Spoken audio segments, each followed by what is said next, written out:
Well, I'm back to working on the 408. I'm trying not to be too shaky here. But ran into a little problem the other night, and I didn't notice this when I was putting the water pump on.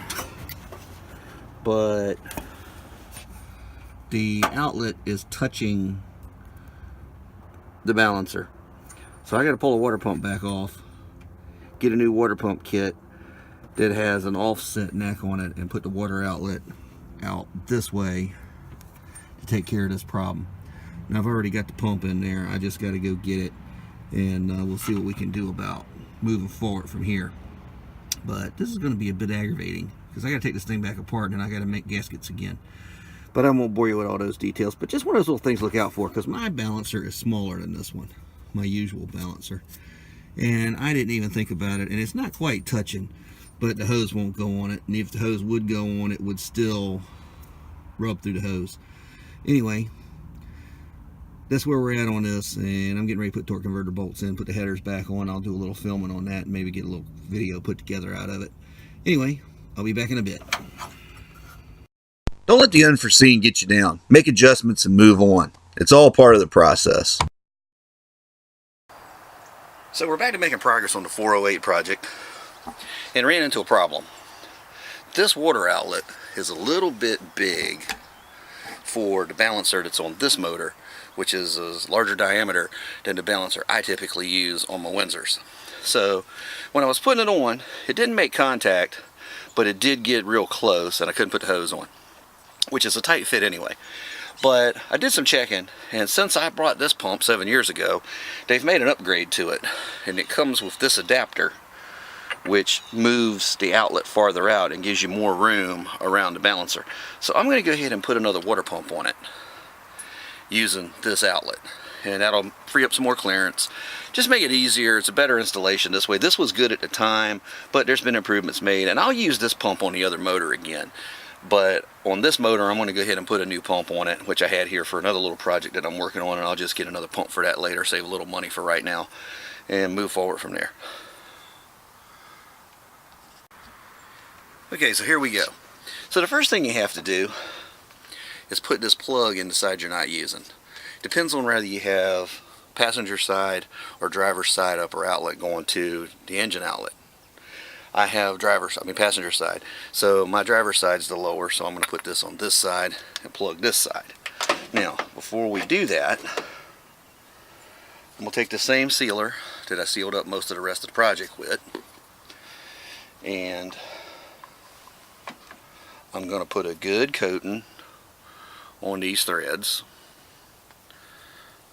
Not an excessive amount, but enough that it'll spread around when it screws in. And the trick here is, once you set this thing and heat gets on it, that's going to be it.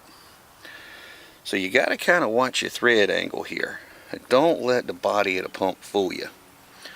And you just screw it on in.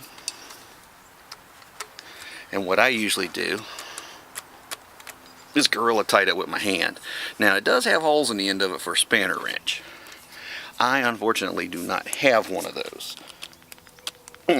There. That's good and tight. Now what I could do is put a strap wrench on it and give it another good turn. But I think it'll be alright like this. So we'll let that sit for a few minutes. And in the meantime, I'm going to get ready to go under the car and put the torque converter bolts in, get the starter on, and then we're ready to put the headers on. Okay, so the problem I'm having, and I don't want to take this back apart because I got it good and sealed up, is this little rib right here for the hose, which is really a stop for the hose. This is what locks your hose on when you put your clamp on, is this lip here. This is what's hitting the balancer. And that's a good, probably 3/16 high. I'm going to go ahead and shave that off a little bit. And the way I'm going to do that, this isn't the ideal thing to do, really, but what I'm going to do is, it's only right here in the middle of the high part. And I hate to mess up this anodizing, but as you can see, this file's real easy.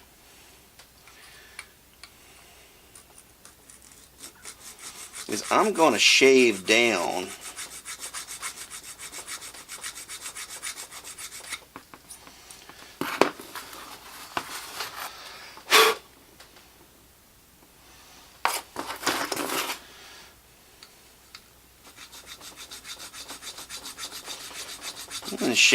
that lip to get me some clearance. Now, but if this hits the balancer, and crankshafts do walk around a little bit,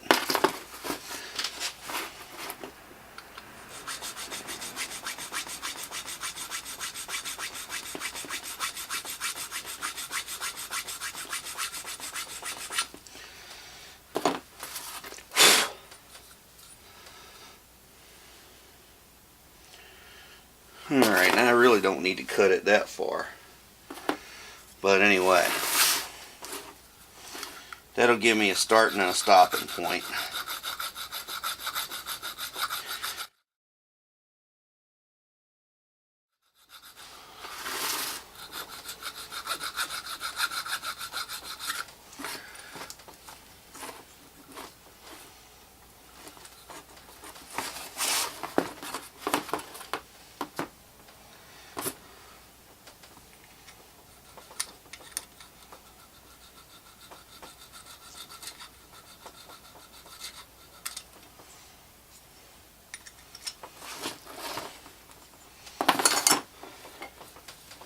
So I got it started. So what I can do now is lock this thing down and then take my big flat bastard and cut it on down. So one of the best tools you can have in your toolbox is a good flat mill bastard file.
Alright, and as you can see, it's getting real close compared to what it was.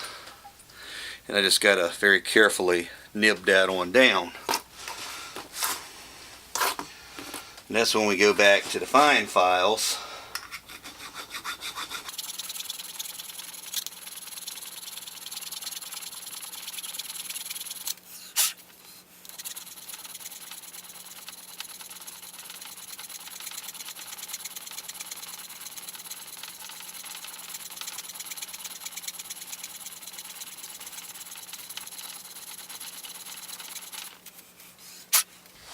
Well, we're getting there. Got a little bit more to go. See, it's still got a little edge on it. You can also see how much I cut it down. And that's probably okay, but I want to get that level. But I'm going to spare you all the boring details of that and keep on cutting here, and I'll come back in a few. Okay, so here it is, all shaved down, and I nicked it a little bit when I was getting close, but right here is almost perfectly flat. If you get around here, you can see the lip. That's how much lip it had. That right there. And then I machine that down to nothing. And that little you heard is why I only did one video last week. My voice was coming and going, but I'm better this week. So, but there it is, all nice and ready to go. That should clear. And if I put the hose on just enough to let about an 1/8 inch or so of hose hang past the hose clamp, that should be plenty, and it should stay away from the balancer and give it room for the crankshaft to move, because all crankshafts move around a little bit. Until next time, this is Fab Race Mod Repeat. Have a great day.